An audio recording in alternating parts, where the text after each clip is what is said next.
নিয়ে তুমি কি করবে? এই আমগুলি গতকাল রাত্রিবেলা ঝড়ে পড়েছে।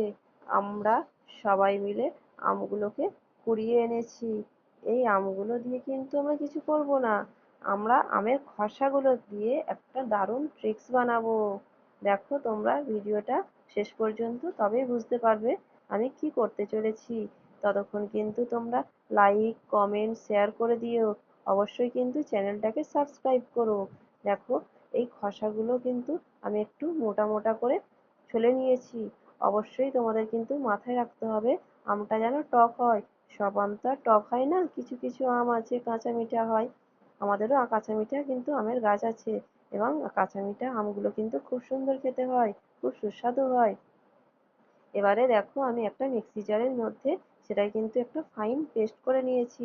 তোমরা চাইলে শিল নোড়াতেও বেটে নিতে পারো।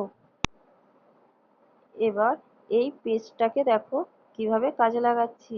একটা কাঁসার থালার মধ্যে পেস্টটাকে নিয়ে ভালো করে মেজে নিলাম। দেখো আমি কিন্তু এখানে কম সময়ের মধ্যে তোমাদের দেখিয়েছি, কিন্তু তোমরা একটু বেশি সময় ধরে থালাটাকে ভালো করে মাজবে, বা অন্যান্য কাঁসার কোনো যদি জিনিসপত্র থাকে তখন কিন্তু ভালো করে মাজবে।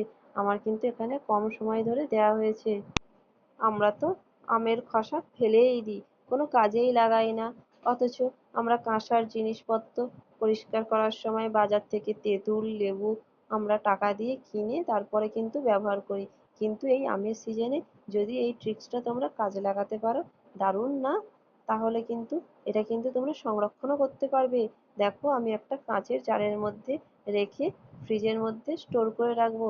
তোমরা এটা ইচ্ছা মতো ব্যবহার করতে পারো। যখন কোনো ঠাকুরের কাঁসার বাসনপত্র হয়, বা বাড়িতে খাওয়ার জন্য বাচ্চাদের যে থালাগুলো হয়, সেইগুলো যদি তোমরা মেজে নিতে পারো না, থালাগুলো দেখো কতটা সুন্দর চকচক করছে। তোমরা কিন্তু একটু পেস্টটা বেশিক্ষণ